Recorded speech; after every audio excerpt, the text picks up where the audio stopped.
No creían en la resurrección, pero se encontraron cara a cara con el Dios de los vivos. Hubo una generación que caminó en la luz del templo, pero vivía en la sombra de su propio orgullo. Una generación que hablaba de Dios con los labios, pero lo había desterrado del corazón.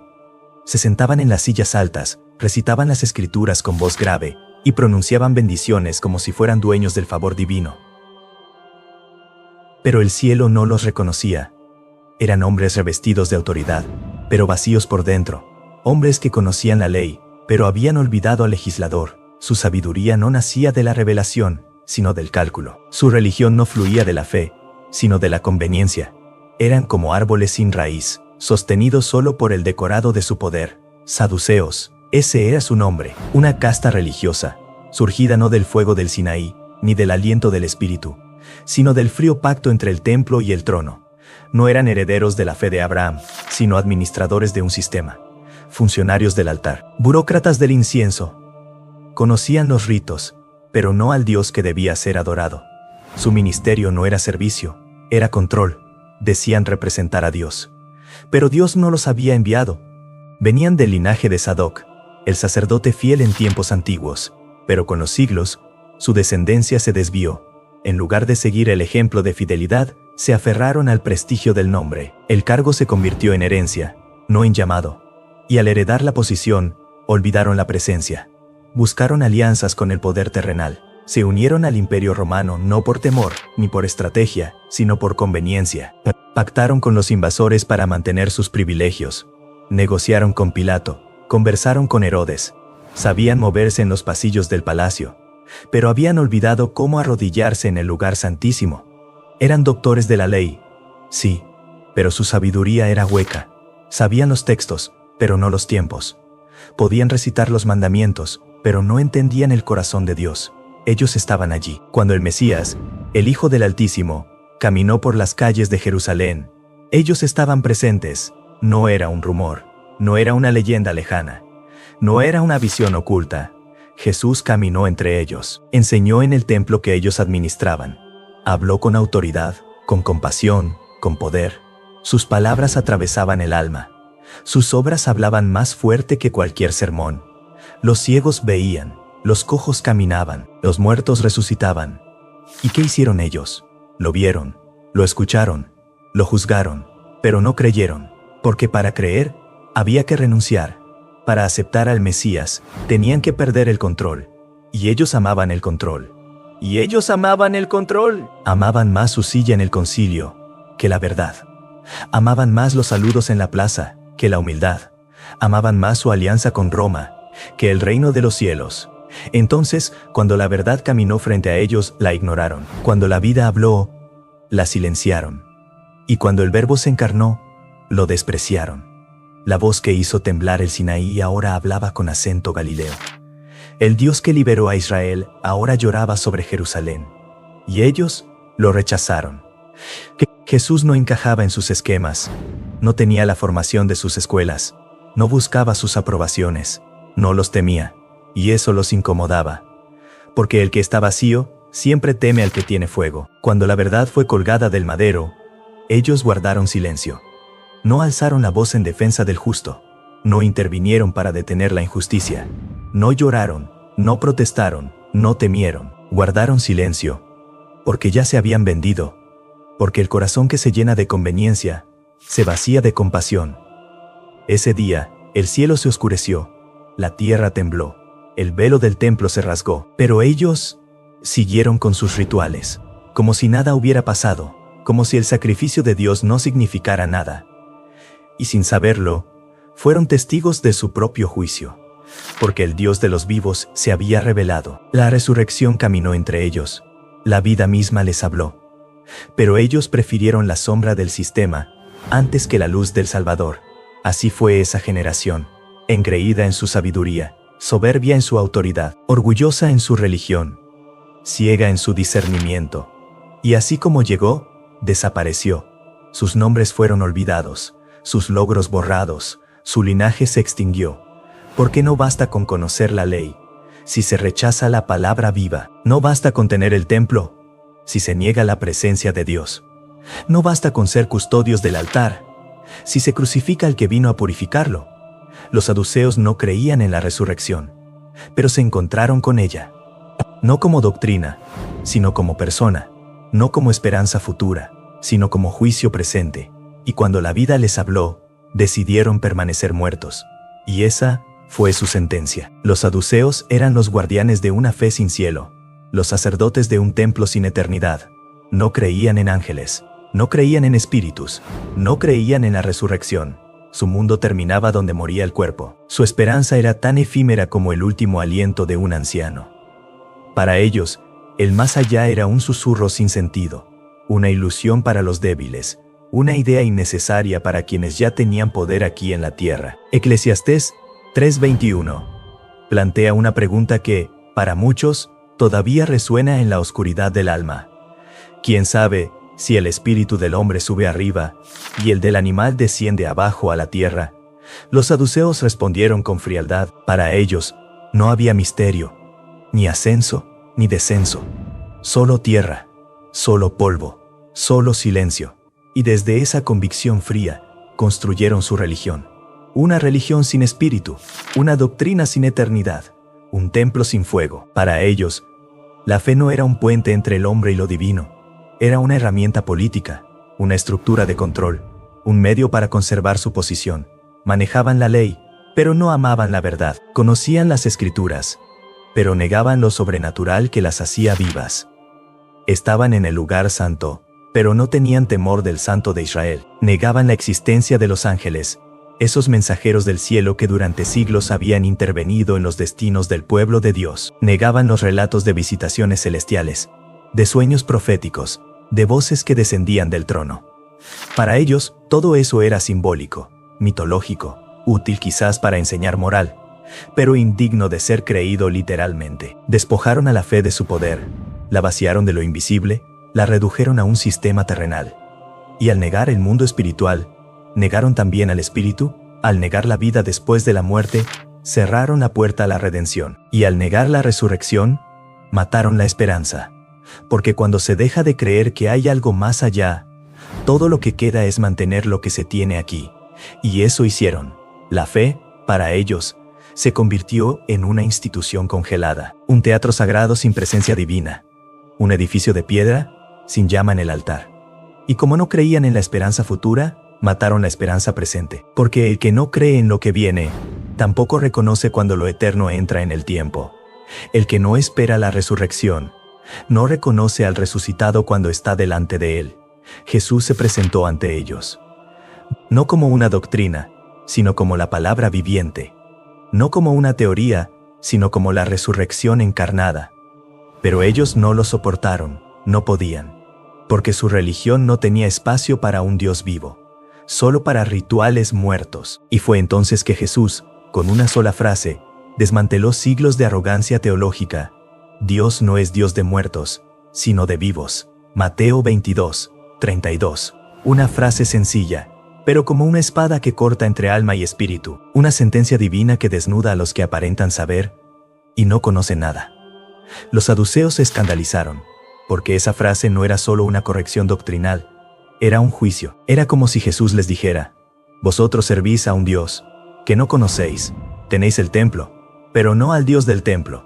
Habláis de Moisés, pero no entendéis a Moisés. Recitáis las escrituras, pero no veis que ellas dan testimonio de mí. Y esa fue su caída, porque sus templos eran tumbas, construcciones elegantes, pero sin vida, llenas de oro, pero vacías de gloria, imponentes por fuera, pero podridas por dentro. Sus leyes eran cadenas, no para guiar sino para controlar, no para llevar al pueblo a la justicia, sino para mantenerlo sometido al sistema. Y sus corazones eran de piedra, no porque así nacieron, sino porque así eligieron. Eligieron no creer, eligieron no esperar, eligieron no abrirse al misterio, eligieron cerrarse a Dios. Y cuando el corazón se convierte en piedra, ni la voz del cielo puede penetrarlo. ¿Y qué ocurrió con ellos? Nada quedó, no hubo posteridad, no hubo herencia espiritual, no hubo continuidad. Cuando el templo fue destruido en el año 70, su linaje desapareció, se extinguió sin gloria, sin lamento, sin legado. No hay una escuela de saduceos, no hay un libro que guarde su enseñanza, no hay un pueblo que lleve su nombre. Porque lo que no nace del Espíritu no sobrevive al tiempo. Porque lo que no tiene fuego termina en ceniza. Sus argumentos fueron olvidados. Sus disputas fueron silenciadas. Sus posiciones de poder barridas por la historia. Y lo que queda es una advertencia. Una advertencia para cada generación que intente edificar una religión sin resurrección, una iglesia sin espíritu, un altar sin llama. Dios no es Dios de muertos. No lo fue en los días de Moisés, no lo fue en los días de Jesús, no lo será jamás. Él es el Dios de Abraham, que murió, pero aún vive. El Dios de Isaac, que fue ofrecido, pero no fue consumido. El Dios de Jacob, que descendió al lecho de la muerte, pero fue llamado por su nombre en la eternidad. Él es el Dios que habla desde la zarza, que se mueve en la nube, que desciende como fuego, que resucita a los muertos, que llama lo que no es, como si fuese, y el que le sirve debe vivir, porque Dios no habita en tumbas. No responde a liturgia sin vida, no se deleita en teologías que lo reducen a un concepto. Él busca corazones encendidos, mentes rendidas, almas abiertas, espíritus sensibles, y todo lo que no se fundamenta en él, caerá. Caerá, así como cayó el templo, así como cayó la casa de los saduceos, así como caen todos los imperios religiosos sin espíritu. Porque cuando el fuego de Dios no habita en el corazón, la estructura cae. No importa cuán sólida parezca, no importa cuántas columnas tenga, no importa cuántos siglos haya durado, si el espíritu no está, es solo una fachada que tarde o temprano se derrumba, y de esa ruina solo quedará el eco de una advertencia. No es Dios de muertos, sino de vivos. Jeremías clamó en medio de un pueblo endurecido, y su voz todavía resuena como un eco que atraviesa los siglos. Oíd ahora esto, pueblo necio y sin corazón, que tiene ojos y no ve, que tiene oídos y no oye. No hablaba a un pueblo sin religión, no se dirigía a una generación sin templos, no denunciaba a los paganos, hablaba a los hijos de Israel, a los que llevaban en sus bocas el nombre de Dios, pero lo habían desterrado de su interior. Y esa es la tragedia más grande del pueblo de pacto: el olvido del corazón mientras se mantiene la forma, el ruido de los sacrificios sin el aroma de la obediencia, las palabras santas sin la presencia santa. Isaías lo dijo también, con la misma carga profética que quema los labios: este pueblo se acerca a mí con su boca, y con sus labios me honra, pero su corazón está lejos de mí, lejos, aunque estuvieran en el templo. Lejos, aunque repitieran oraciones, lejos, aunque conocieran los salmos y recitaran la Torá. Y ese lejos es lo que condena, porque Dios no busca labios elocuentes, sino corazones rendidos. No busca manos alzadas en lo exterior, sino voluntades dobladas en lo íntimo. No busca rutinas piadosas, sino relación viva. Los saduceos ofrecían sacrificios. Sí, lo hacían, cada mañana, cada tarde, presentaban ofrendas, derramaban sangre, quemaban incienso. El altar no estaba vacío, pero sus corazones sí lo estaban, porque no conocían al Dios al que servían. Porque su teología les había convertido en funcionarios del templo, no en siervos del Altísimo. Mantenían el sistema, pero habían perdido el asombro. Guardaban la estructura, pero ignoraban al espíritu. Y esto no es un error inocente. Es una transgresión profunda. Es la prostitución de lo santo. Porque vestían vestiduras santas, pero sus pensamientos eran carnales. La ropa externa reflejaba pureza, pero en sus mentes había orgullo, conveniencia, incredulidad, cálculo político. Se cubrían con lino fino, pero sus corazones estaban desnudos ante el juicio. Hablaban en nombre de Dios, pero rechazaban al Hijo de Dios, y eso los cegó, porque se sentaban en el trono del templo, pero no veían al Rey de Reyes frente a ellos. Jesús, el Hijo del Dios viviente, caminaba entre ellos. Jesús, el Hijo del Dios viviente, caminaba entre ellos. Los muros del templo resonaban con sus pasos. Los atrios se llenaban con su voz. Los milagros brotaban como luz en la oscuridad. Y ellos no lo vieron, no porque no pudieran, sino porque no quisieron. Porque sus ojos estaban entrenados para ver símbolos, no al Salvador. Sus oídos estaban afinados a la tradición, no a la revelación. Su corazón estaba endurecido por la religión, y no se ablandó con la presencia. Y eso es lo que sigue ocurriendo hoy. Muchos se visten con ropajes religiosos, con palabras correctas, con gestos aprendidos, pero si el corazón está lejos, el culto es falso. porque el Dios del cielo no habita en estructuras huecas. No se deleita en repeticiones vacías. No se complace con ceremonias muertas. Oseas lo gritó con la urgencia de los profetas, que aman profundamente al pueblo, pero no pueden callar la verdad, porque misericordia quiero, y no sacrificio, y conocimiento de Dios más que holocaustos. Misericordia, conocimiento, no ritual, no rutina, no religión sin relación. Dios no rechazó los sacrificios porque fueran innecesarios, sino porque eran ofrecidos sin justicia, sin compasión, sin verdad, sin amor. El altar estaba encendido, pero el corazón estaba apagado. Y el juicio no tarda cuando la apariencia suplanta la esencia, porque para Dios no basta con parecer, no basta con pertenecer a un linaje, no basta con tener un rol, no basta con hacer. Hay que conocerle, hay que amarle, hay que rendirse. Los saduceos estaban tan cerca del lugar santísimo, pero tan lejos del santo, tan involucrados con los asuntos del templo, pero tan desconectados del Dios del templo. Y es esa desconexión la que trae ruina, porque quien no conoce a Dios no puede reconocerle cuando se manifiesta, y quien no reconoce su voz, terminará sirviendo a otro Dios, aunque crea servir al verdadero. Será el Dios del prestigio, el Dios del poder, el Dios de la comodidad, el Dios de la reputación, pero no será el Dios vivo. Y así fue con los saduceos. Guardaban las llaves del templo, pero perdieron entrada al reino. Dirigían el culto, pero rechazaban al objeto del culto. Tenían la ley en sus manos, pero no la tenían escrita en sus corazones. Pero la tenían escrita en sus corazones. Y en esa ceguera, crucificaron al autor de la vida, lo entregaron a muerte, lo acusaron falsamente, lo condenaron con argumentos, porque no tenían revelación, y así, se cumplió lo que estaba escrito: este pueblo tiene ojos y no ve, oídos y no oye, no por incapacidad física, sino por decisión espiritual. Y esa decisión, la de no ver, trae consecuencias eternas, porque no hay mayor tragedia que estar tan cerca y perderse lo eterno. No hay mayor ceguera que rechazar la luz. No hay mayor condena que tener la verdad frente a ti y preferir la tradición. Por eso, las palabras de Isaías siguen siendo espada hoy.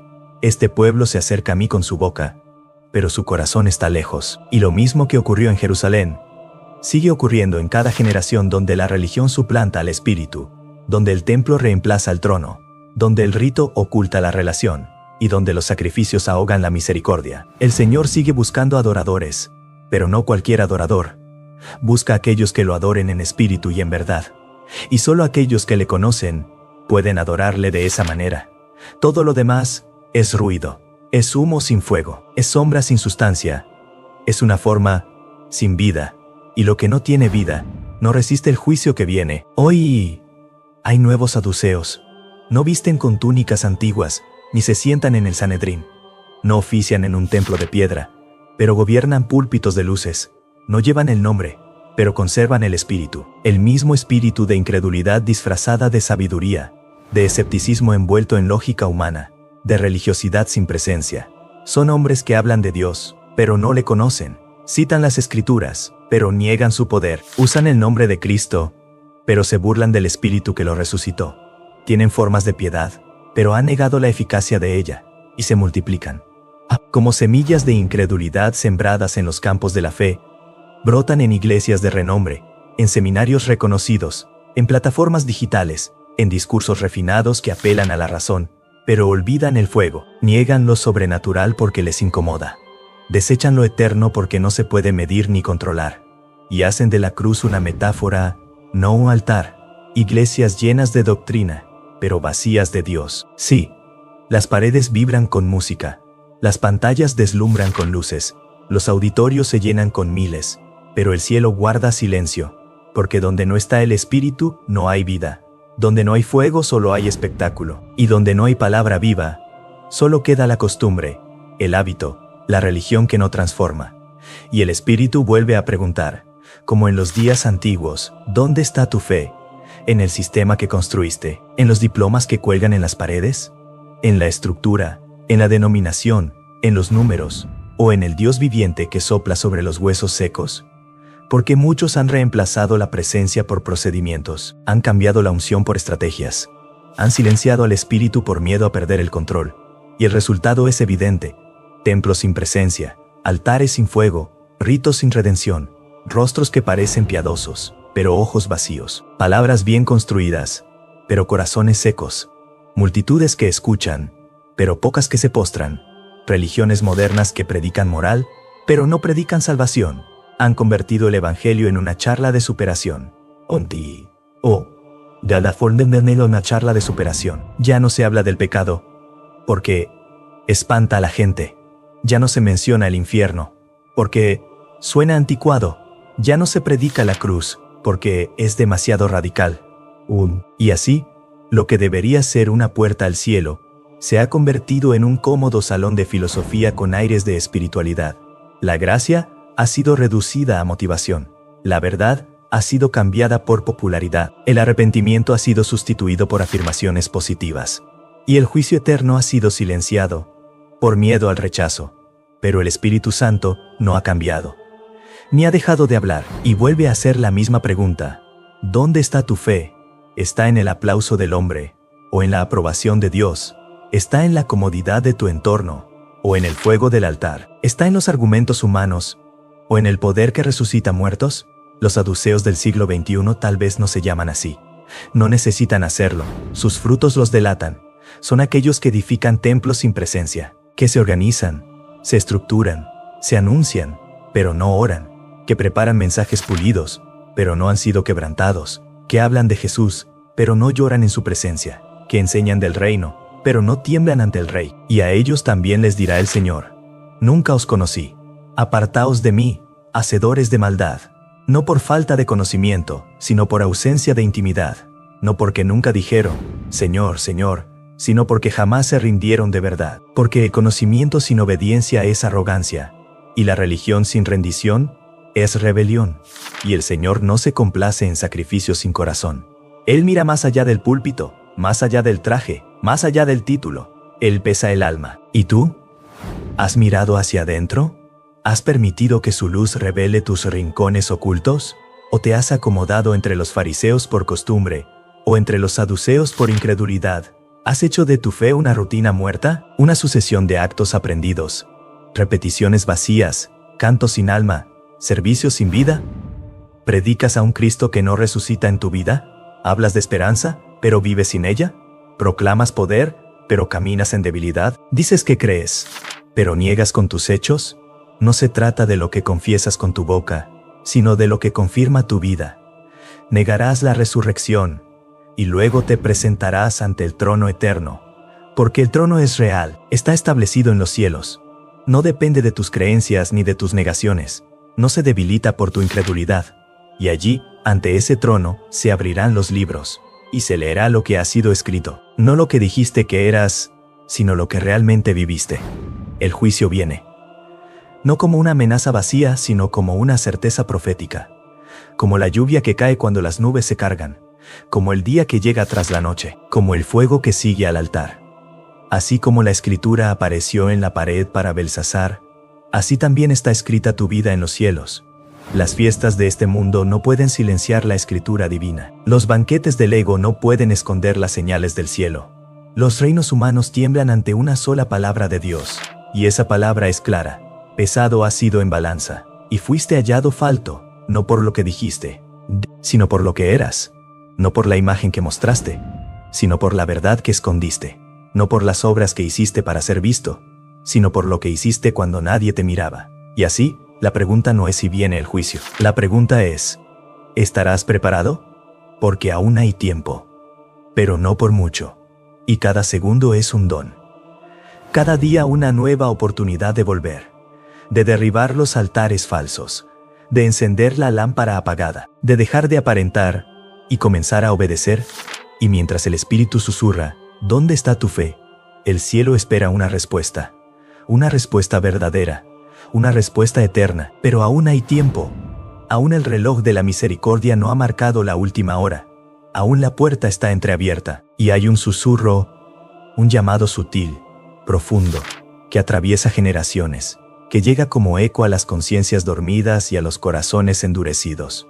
Porque el juicio viene, sí, pero antes del juicio siempre hay una advertencia, siempre hay una última oportunidad, Un último llamado. Una última lágrima en los ojos del Padre que no desea la muerte del impío, sino que se vuelva y viva. Aún el alfarero trabaja en el barro. Las manos del Creador no se han retirado.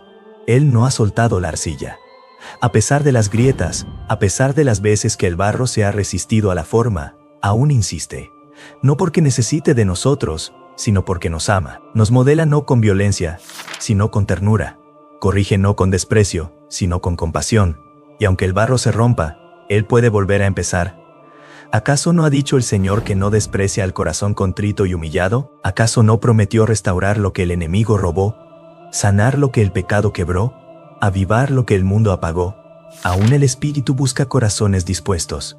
Como viento invisible, recorre la tierra. No busca fama, ni templos de mármol. Busca habitaciones vacías. Busca hombres y mujeres con hambre de lo eterno, con sed de lo que el mundo no puede dar. Busca lámparas con aceite, aunque sean pocas. Un caldas con aceite, aunque sean pocas. Busca brasas escondidas bajo la ceniza. Y cuando encuentra un corazón quebrantado, allí se posa. Cuando encuentra fe, aunque sea como un grano de mostaza, allí se manifiesta. No en los altares adornados, sino en los rincones de oración olvidados. No entre los sabios y entendidos, sino en los que lloran en secreto. Vuelve tu mirada al Dios de vivos, no al Dios de teorías muertas. No al Dios de los libros empolvados, ni al Dios fabricado por doctrinas sin alma, sino al Dios que camina entre los lirios, que llora sobre Jerusalén, que abre tumbas y llama por nombre a los que duermen. El Dios de Abraham, de Isaac y de Jacob. El Dios que no se deja encerrar en un edificio ni en una tradición, el que rompe los esquemas del hombre y derriba los tronos del orgullo. Ese es el Dios que aún llama, no al templo, sino al trono, porque el templo puede estar lleno y el trono, ignorado. Los bancos pueden estar ocupados, pero el cielo, cerrado, no es el lugar lo que santifica al hombre, sino la presencia, y esa presencia está en el trono. Allí donde se clama día y noche, donde los ancianos lanzan sus coronas, donde los ángeles no se cansan de decir, Santo, Santo, no a los ritos, sino al Cordero, porque el rito sin fe es solo teatro, y la religión sin Cristo es una tumba decorada. Muchos hacen lo correcto, sin conocer al justo. Hablan de Dios, sin haberle oído. Defienden doctrinas, sin haber sido transformados. Pero el Cordero es diferente. Él no vino a fundar una religión, sino a abrir un camino. No vino a levantar paredes, sino a romper el velo. Él es el acceso, Él es la puerta, Él es el altar y el sacrificio. Él es la voz del cielo, silenciada en la cruz y resucitada en la tumba vacía. La verdad no está en los libros, sino en la sangre, porque la tinta puede mentir, pero la sangre no. La sangre habla, clama, declara, y no se borra. Está en las puertas de los que creen, como en Egipto. Está en el propiciatorio, como en el tabernáculo. Está en el manto de Cristo, en el madero, en el suelo del Gólgota, y la sangre sigue hablando. Habla cuando las palabras ya no alcanzan. Habla por los que no saben orar. Habla por los que han caído. Habla por los que han sido marcados por el pecado, pero aún anhelan redención, y su voz no es de condenación, sino de esperanza. Una voz que dice, consumado es. Una voz que dice, venid a mí. Una voz que no grita, pero que lo llena todo. Y por eso, oremos, no como ritual, no como costumbre, sino como clamor, como súplica, como hijos que necesitan al Padre, como pueblo que necesita avivamiento, como iglesia que necesita regresar. Señor de los ejércitos, tú que ves los corazones y pesas los pensamientos, tú que habitas en lo alto y sublime, pero también con el quebrantado de espíritu, te pedimos que arranques toda raíz de religiosidad sin vida, toda costumbre vacía, toda rutina que apagó el fuego. Destruye en nosotros todo espíritu de los saduceos, todo amor por el poder y la posición, todo desprecio por lo sobrenatural, toda negación de tu espíritu. Que no seamos guardianes del templo, sino portadores de tu presencia. Que no cuidemos lo que ya está muerto, sino que llevemos lo que vive. Que no defendamos estructuras, sino que seamos movidos por tu aliento. Abre nuestros ojos a lo eterno. Quita las vendas del materialismo, del orgullo, de la comodidad. Danos hambre de tu espíritu, sed de tu palabra viva, deseo por tu fuego. Haznos vasos vivos y no sepulcros decorados. Que tu gloria habite en nosotros. Que nuestra boca no bendiga con hipocresía, sino que proclame tu verdad sin temor. Haznos como los profetas antiguos, que hablaban, aunque los mataran, que lloraban por los que no escuchaban, que soñaban con la restauración aunque vivieran en ruinas. ¿Y si hemos negado tu poder? ¿Si hemos callado tu verdad? ¿Si hemos preferido la tradición a la obediencia? ¿Si hemos amado el templo más que al Maestro? Perdónanos, Señor, devuélvenos el fuego de tu altar, la visión de tus profetas, y la esperanza de tu resurrección. Porque sin visión, el pueblo perece, y sin resurrección, todo es en vano. Pero tú vives, y como vives, hay esperanza. Como vives, aún hay tiempo. En el nombre del Dios vivo, el que es, el que era, y el que ha de venir. Aquel ante quien toda rodilla se doblará, y toda lengua confesará que Jesús es el Señor. Amén.